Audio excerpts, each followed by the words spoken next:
Welcome back everybody to part 4 of our beginners tutorial series where we're learning how to make a sweet little platformer in Unity.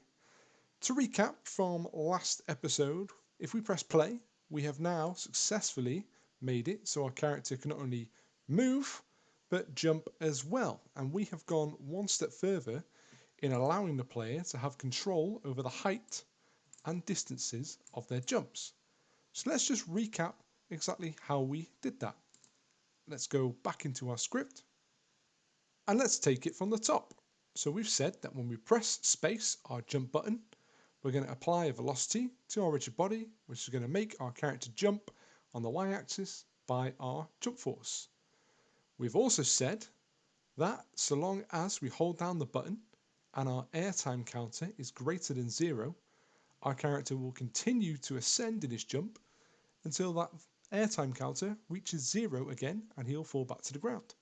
So at the minute we jump, we hold it down, the airtime counter is also ticking down and that'll bring us back to the ground. Here we've said that when we let go and release our jump button, the airtime counter immediately becomes 0, bringing our character to the ground, and when our character is finally grounded, we have reset our airtime counter equal to our airtime. Now let's add some animations to our character, because as you saw before in our little playtest, he's still stuck in his idle sprite. To do that, let's prepare Unity in order to do some animation. So we want to go to Window, and go to Animation, click on Animation, and drag this window down here next to our Game window. Go back to Window again, Animation once more, and this time select Animator. And bring that down also right next to Animation. So in our Animation window, this is where we're going to put our sprites together in a timeline to create our animation clips. So let's go to our Assets folder and let's create an Animation folder to store our animations, of course. Go to Create Folder, simply call it Animations. There we go. And we need to go back to our player. And let's tidy up our inspector by minimizing some of these components, such as Sprite Renderer. We can just click the arrow there to minimize. Leave Rigid Body open. We might need to make some changes. Box Collider 2D we can also minimize for now. And of course leave our player controller script open also. Now we can go to Add Component and we're going to look for Animator. Add that, and there we go. Our editor is now ready and our character is now ready to start being animated. So how do we create an animation? It is quite straightforward in Unity. You can even go ahead and use Unity itself to create animations from scratch, but because we've already got sprites prepared, we can just drag and drop them into our timeline, which will appear here once we click Create. And we'll save this in our animations folder that we have just created. And let's call this one Idle for now. Nice and easy. And there we are. There's our timeline. You can use the middle mouse button, the scroll button, to zoom in and out. Much like we do in our scene, all the controls are the same. And we can drag as well by pressing in our middle mouse button. And we're going to add in our idle sprite. And that's all we need to do for our idle animation, as there's no extra frames because our character isn't going to breathe or move or fidget. And that is fine. There we go. That's our idle animation done. To create a new clip, go to where it says idle here, just underneath preview. Click the arrows and it'll bring a drop down. And you'll see there, create new clip. Go ahead and press that. And let's name this one jump. As for our jump animation, much like our idle, it's only going to be one sprite, no extra frames. So we can just simply drag our jump sprite on the first frame right there. There we go. 2 out of 3 animations done and dusted already. Now let's create the good one. Let's create our run animation. Now our run animation, we have 3 sprites ready to go, but we're going to create a 4-frame animation for our run cycle. So let's go to our sprites, and first of all we're going to select step. I'm going to drag that to the first spot right there. I'm going to zoom in a little bit. So after we step, we're going to make contact with the ground. So find our contact sprite. There we go. Then we're going to push. So put in our push sprite. And then we're going to go to contact again. So our animation, when we test play, is going to look quite smooth because it's going to loop. So go ahead and press play. And we can see, whoa, he's running a bit too fast there. That's because here where it says samples, is running at 60 frames a second. And we don't want that. We've only got 4 frames in our run animation. So if we go to 4 frames a second, press enter, you can see it changes our timeline. So things are going to be a little bit slower. Press play, and you can see that's a bit too slow. We don't want that. So let's double it. Let's say 8 frames. Let's see how 8 frames looks. That looks quite alright to me, and that's looking pretty good. You step in, making contact, pushing, contact, and then following up as it loops back to do the step again. Okay, those are our 3 animations done. I hope that was alright for you guys. Any questions, please let me know in the comments if you need help, or contact me on Twitter as well. Now we have to go into our script and start putting the little bits in place. We're going to write some code that start getting our animations to work in game. So let's go right into our script. Go to the top here. I'm going to start placing in some more variables. First of all, because we added an animator component, much like we did a rigid body component, we're going to have to make a reference to that in our script. And we can do that just below at the very bottom here. We'll keep it so it's in order. And we're going to do the same. We're going to write private animator. There we go. And we'll call it the animator. Keep it nice and simple. There we go. Now that we've done that, much like our rigid body component, we've had to call it in our start function to make a reference to that so it knows which component it needs to find. So we can just write that similar code once again. We'll type in the animator equals get component, open up pointer brackets, type in animator, which is our animator component, open close brackets, semicolon. There we go. So we've now made a reference to our animator component in our script. Now that we have that in place, we can start telling our animator which animation clips to play and when. To do that, let's go to our move player function. And what we're going to say below here is that when our character is moving at a certain speed, that animation is going to play. And we're going to make that value very low, something like 0.1. And I think in the editor, we've already said that our movement speed is 5.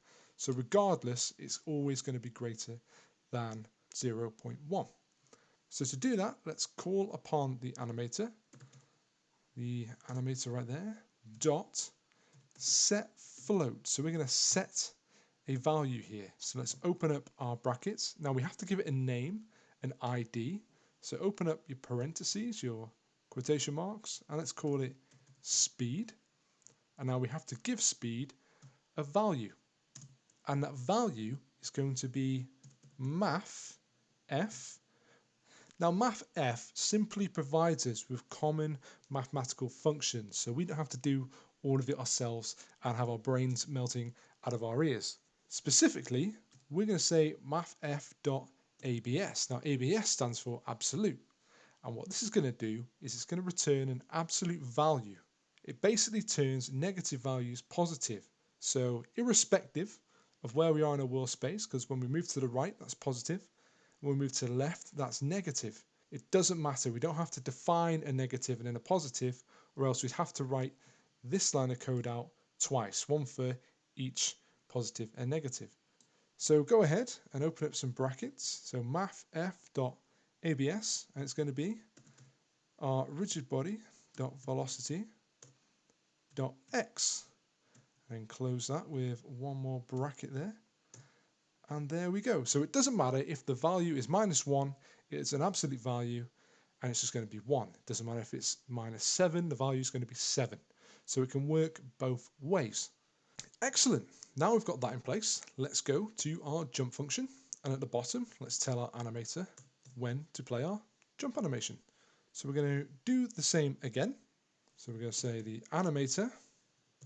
And this time, we're not going to set a float, we're going to set a bool. And it's a bool we're already common with as we've been using it to determine when and when we can't jump. And that bool is, of course, grounded. So we're going to say set bool. We already have our name, so let's name it. And when we name something in parentheses, we must always remember to use a capital letter. We'll call that grounded. And what is the value of our bool? Well, we already have it. As I said before, it's grounded. There we go. Excellent. Those are now set. Let's save and go into Unity. And once your code has compiled, I would like us to open up the animator window over here. And you can see that we now have idle, jump, and run. These are our animation clips or our animation states. You can move these around with the left mouse button, and you can zoom in and out and drag to navigate using the middle mouse button, of course. Now up here we've got any state. This basically means that we can move on or transition into an animation regardless of our current animation state. But we're not going to use that right now. So we'll put that at the top there. Entry means that as soon as the game starts, much like our start function, on frame 1 we're going to transition into our idle animation. That has already been done. So by default, when our game starts, we're already going to be idle. And that's fine. Let's arrange jump at the top here and run over here. Now we are going to have to link these states together to tell them under what conditions that we transfer from idle to run, idle to jump, jump to idle, jump to run, and vice versa. To do that, let's go on idle, right click and make a transition. And let's go to jump. So you can move that around, left click on jump, there we go. And I would like you to click on this little arrow. A few things we've got to do in the inspector first. You see where it says has an exit time? I would like us to untick that box and open up settings, and you see there have a fixed duration. We don't want our animation to have any sort of fixed duration. We want it to play the jump animation for as long as we are jumping, as long as that condition has been met. So let's unclick that. There we go. And you can see here that it says conditions and the list is empty. In order to set a condition, I would like us to go over here to parameters, and it says list is empty. We're going to create a new parameter, and you can see we have float, int, bool, or trigger. We have specifically told our animator to set a float and a bool.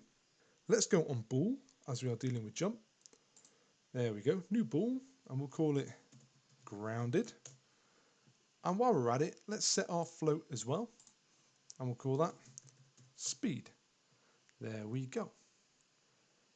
Click on the arrow, the bridge again between idle and jump, just to make sure. And now it says transition needs at least one condition or an exit time to be valid, otherwise it'll be ignored. We don't have an exit time, that's fine, but we are going to set a condition. And what is that condition going to be? Well, what's the condition that determines whether we can and can't jump? That is, of course, whether we are grounded. So, click on the plus here. There we are, and you can see that we have a condition there, grounded. And if you click the drop down, we have grounded or speed.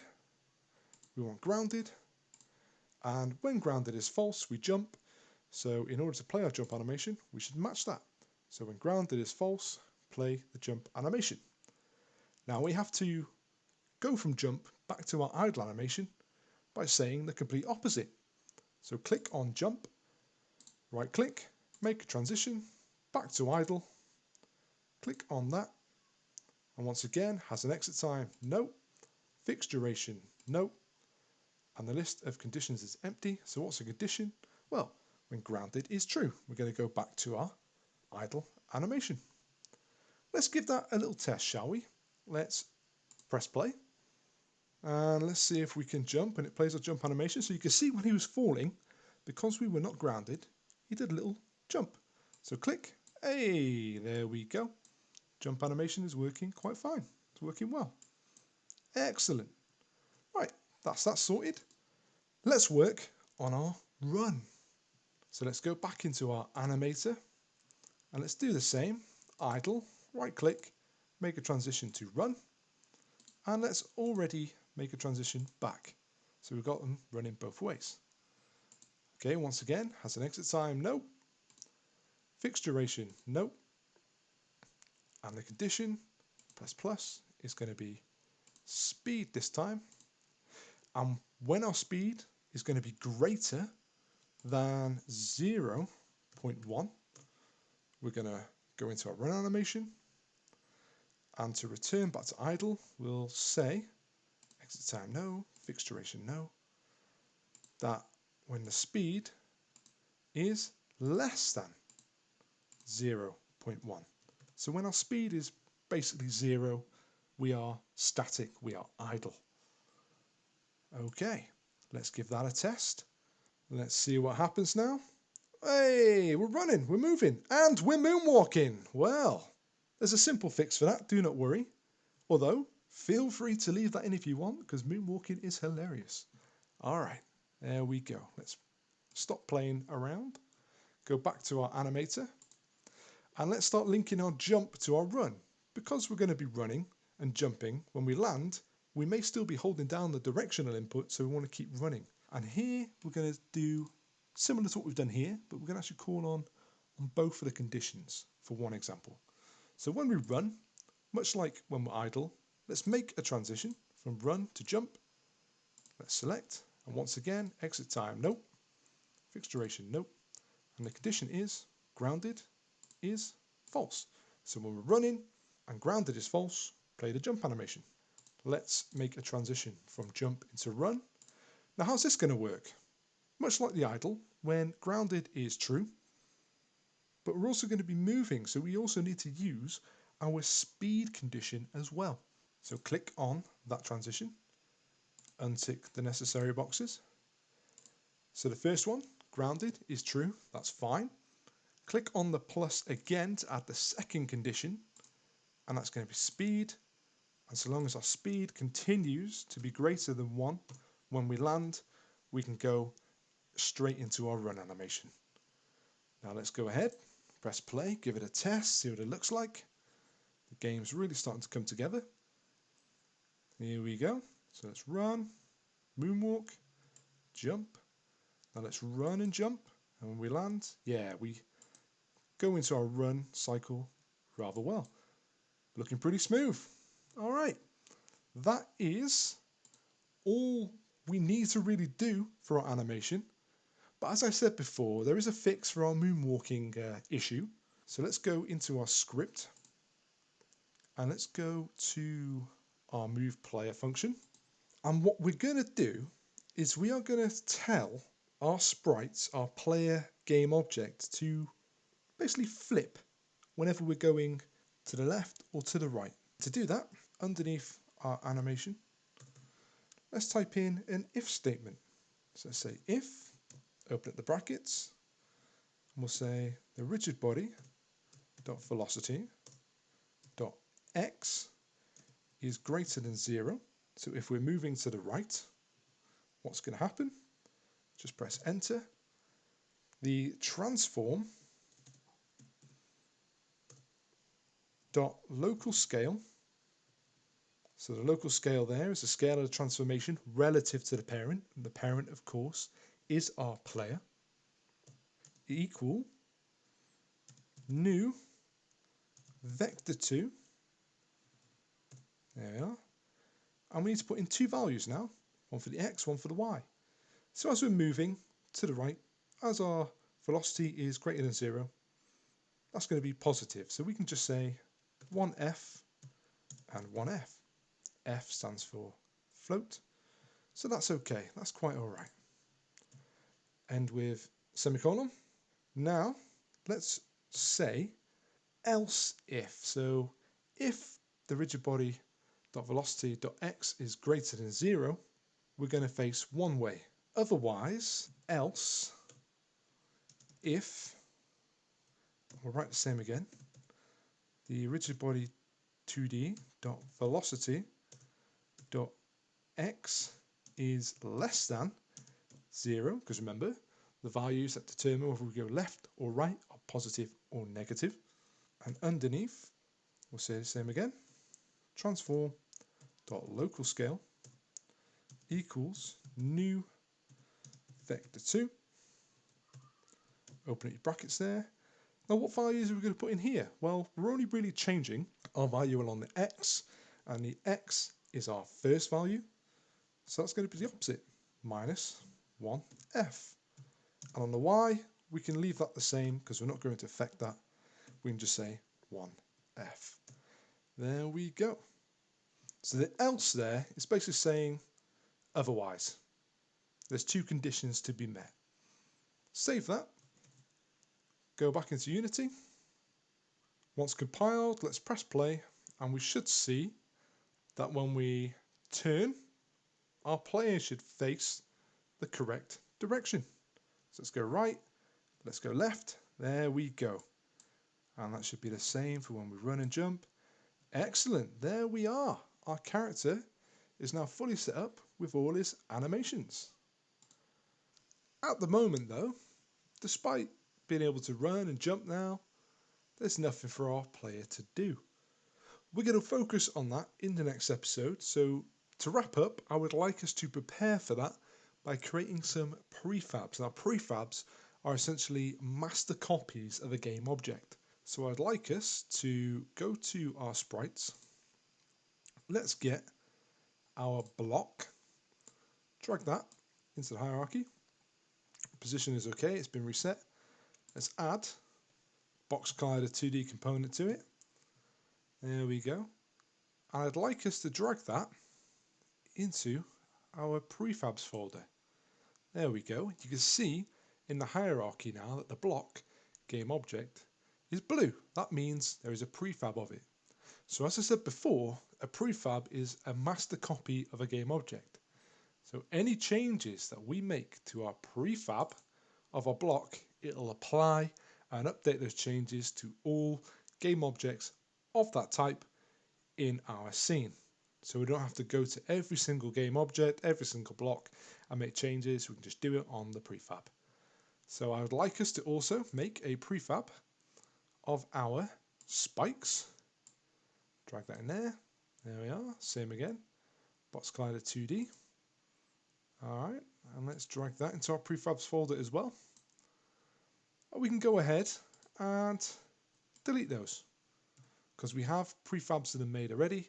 So whenever we need to use them, we'll just drag a prefab into the hierarchy, and we can use these now to start building platforms for our player to navigate. Thank you very much, guys. I hope you're all doing well, and I will see you in the next episode. Any comments, guys, any questions, please let me know. And as always, take care.